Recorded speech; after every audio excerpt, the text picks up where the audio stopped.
Jean-Luc Brunel et Jeffrey Epstein sont tous les deux des hommes de pouvoir, des hommes d'argent, mais surtout des prédateurs sexuels. Donc ce sont des serial violeurs, il faut dire les mots en puissance. Ils vont organiser ce que j'appelle un véritable système de prédation pédocriminelle à l'échelle de la planète. Jean-Luc Brunel et Jeffrey Epstein, ils aiment à peu près le même type de jeunes femmes. Il faut qu'elles soient jeunes, si possible même mineures. Entre Jeffrey Epstein et Jean-Luc Brunel se noue une espèce de fraternité, on va dire, je le vois comme ça, parce qu'ils ont énormément de points communs, et notamment ce sentiment d'impunité totale, ce sentiment d'être des hommes surpuissants à qui les femmes ne doivent rien refuser. Mais alors, qui était Jean-Luc Brunel ? Jean-Luc Brunel, c'est quelqu'un qui a grandi dans une famille bourgeoise parisienne, fils de notaire. Et au lieu de devenir notaire, avocat ou juge comme il aurait dû et pu le faire, en fait, il se retrouve à la fin des années 70 à Ibiza, en train de faire la fête, de monter un bar et de vivre avec une jeune mannequin scandinave. De retour à Paris, Jean-Luc Brunel est embauché par une agence de mannequins, Karine Model, dont il devient assez rapidement le boss. Jean-Luc Brunel, c'est quelqu'un qui donc va faire carrière dans le mannequinat, comme scout, comme on dit dans le milieu, c'est-à-dire chercheur de talent, chercheur de top modèles. C'est un métier qu'il a exercé pendant 40 ans. Il a fait son trou à Paris dans les années 80. Les années 80, des années un peu folles comme ça, où ces hommes-là s'octroyaient une espèce de liberté. Et le monde du mannequinat à Paris dans les années 80, c'est la jungle. C'est une espèce de fête complètement débridée où en fait ils prennent de la cocaïne à tort et à travers, ils sont en boîte de nuit, ils passent la nuit au bain-douche ou au palace ou ailleurs. Leur métier, c'est chercher de nouveaux talents, si possible de très jeunes filles, parce qu'en fait, quand ces filles atteignent l'âge de 20 ans, et c'est tout juste s'ils ne les jettent pas à la poubelle, sauf quelques-unes qui vont faire carrière un petit peu plus longtemps. En fait, ils se servent de ces femmes un peu comme des objets, hein, dans tous les sens du terme, et ils vont abuser de ce pouvoir qu'ils ont de faire ou de ne pas faire la carrière de telle ou telle fille pour abuser d'elle sexuellement. Tu veux faire carrière, tu couches, quoi.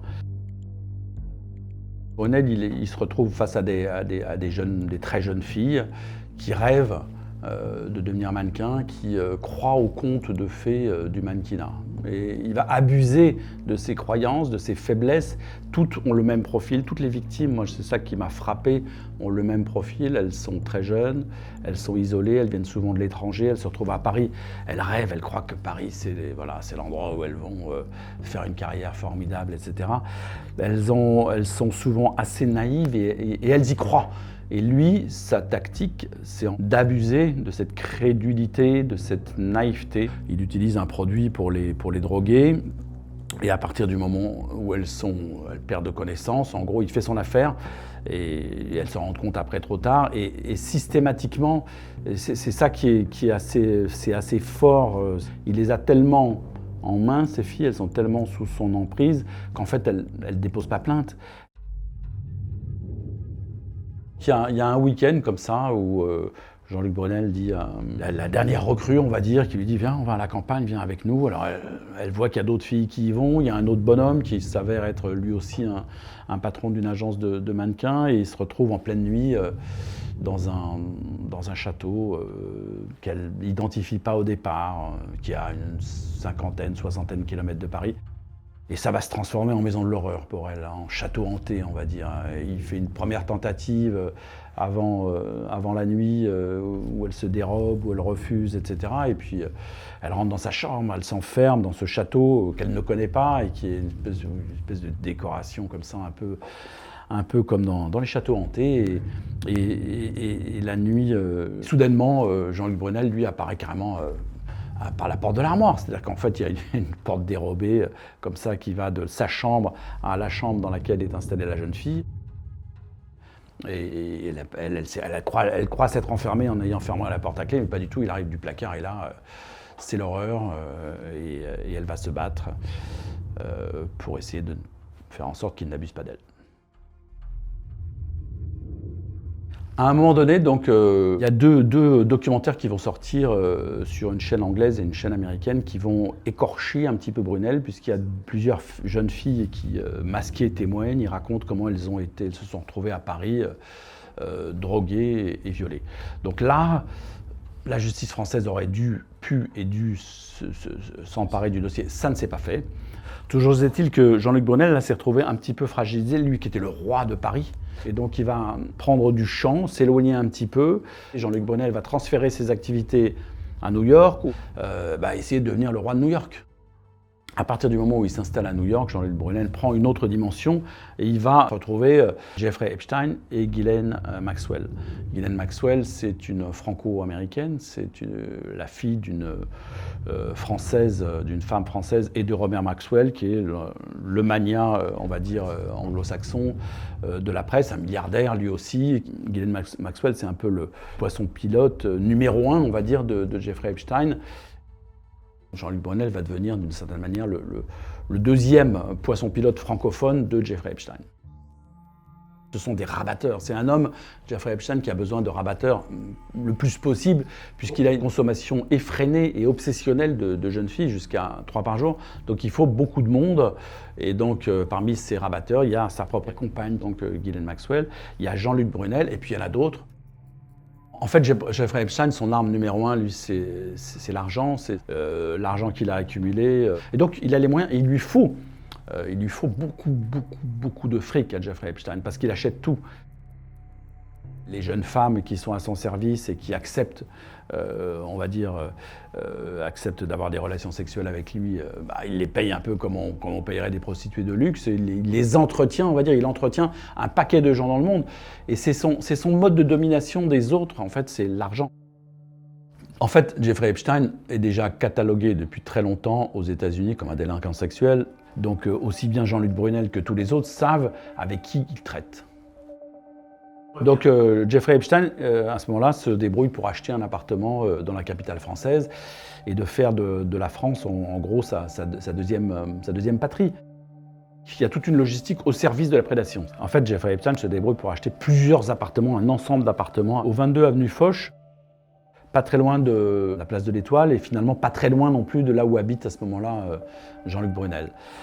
Donc ce pied-à-terre va servir aussi à appâter un certain nombre de jeunes filles, parce que l'endroit est beau, l'endroit est magique, et les jeunes filles qui rêvent d'être mannequins ou qui rêvent de faire carrière et qui se retrouvent là-dedans sont un peu éblouies forcément par le luxe, on va dire, de ce lieu. C'est un appartement en fait où on découvre d'abord le lieu du crime. C'est-à-dire, le lieu du crime pour Jeffrey Epstein, c'est une table de massage.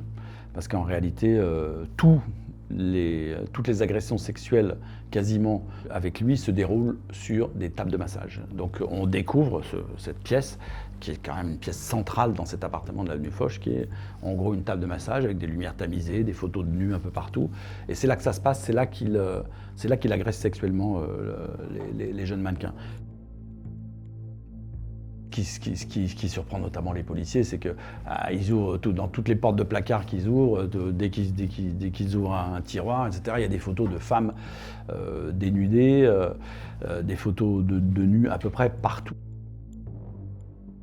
Moi, ce qui me frappe dans tous les témoignages des victimes, c'est qu'en fait, quelque part, quand il les approche, ces femmes, Jeffrey Epstein leur dit « mais n'aie pas peur, il ne va rien se passer ».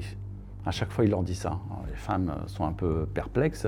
Elles se retrouvent sur une table de massage. Il sort son vibromasseur, il commence à les caresser, etc. Elles ne comprennent pas. Et il ne va rien se passer. C'est en gros, moi, ce que j'ai compris, c'est en gros, il ne va pas y avoir de pénétration. Et pourquoi il ne va pas y avoir de pénétration?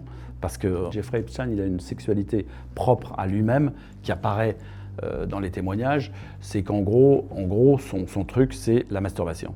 Ça n'en reste pas moins des agressions sexuelles et des viols au sens strict et au sens juridique du terme, mais c'est ça son truc, c'est t'affole pas, allonge-toi, tu vas voir, il va rien se passer, puis tout d'un coup, il sort son vibromasseur, il commence à les caresser, et après, ça se termine le plus souvent par une séquence de masturbation. Il les a tellement en main, ces filles, elles sont tellement sous son emprise qu'en fait, elles ne déposent pas plainte. Elles rentrent chez elles, elles s'enfuient.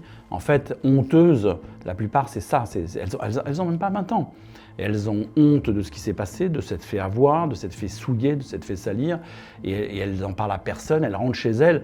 Et beaucoup des victimes qui ont témoigné beaucoup plus tard ont laissé reposer, on va dire, ce traumatisme, cette honte pendant 20 ou 30 ans avant que ça émerge et de pouvoir parler. Moi, ce qui est frappant aussi, c'est qu'à chaque fois qu'on essaie de faire parler des gens qui ont été au service, le petit personnel, on va dire, de Jeffrey Epstein, donc on a retrouvé sa cuisinière, son majordome. En fait, ils ont tous à peu près le même discours, ils n'ont strictement rien vu. C'est quand même assez stupéfiant, c'est très surprenant, ça témoigne d'un très grand aveuglement. Je pense surtout que ces petit personnel a été très bien payé et que ce petit personnel ne veut pas avoir d'ennui et préfère dire qu'il n'a rien vu.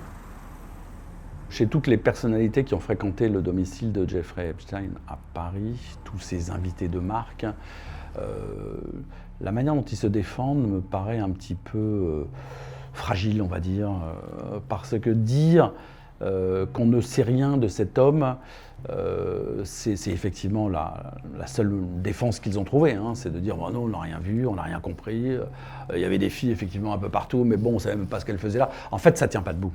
En fait, ça ne tient pas debout. Pourquoi ? Parce qu'à partir du moment où vous vous retrouvez dans cet univers où il y a des photos de nus partout, il y a des jeunes filles qui partent dans tous les sens, qui ne parlent pas un mot d'anglais ni de français, etc. Comment est-ce que vous pouvez être aussi bête ? Jean-Luc Brunel et Jeffrey Epstein sont des hommes extrêmement puissants, des hommes de pouvoir, et des hommes, c'est ça qui est le plus frappant dans cette affaire, des hommes qui sont restés jusqu'au bout totalement convaincus de leur impunité. Donc il a fallu que quelques journalistes d'enquête et d'investigation commencent à gratter un petit peu les choses pour que la police, la justice française se saisisse enfin d'une affaire qui dormait depuis trop longtemps. Jean-Luc Brunel a nié totalement les faits, a prétendu à essayer de faire passer toutes les victimes en gros pour des mythomanes, c'était son moyen de défense, et jusqu'à la fin, jusqu'à son suicide, qui est une sorte d'aveu ultime finalement, jusqu'à cette pendaison, il va passer son temps à nier intégralement les accusations.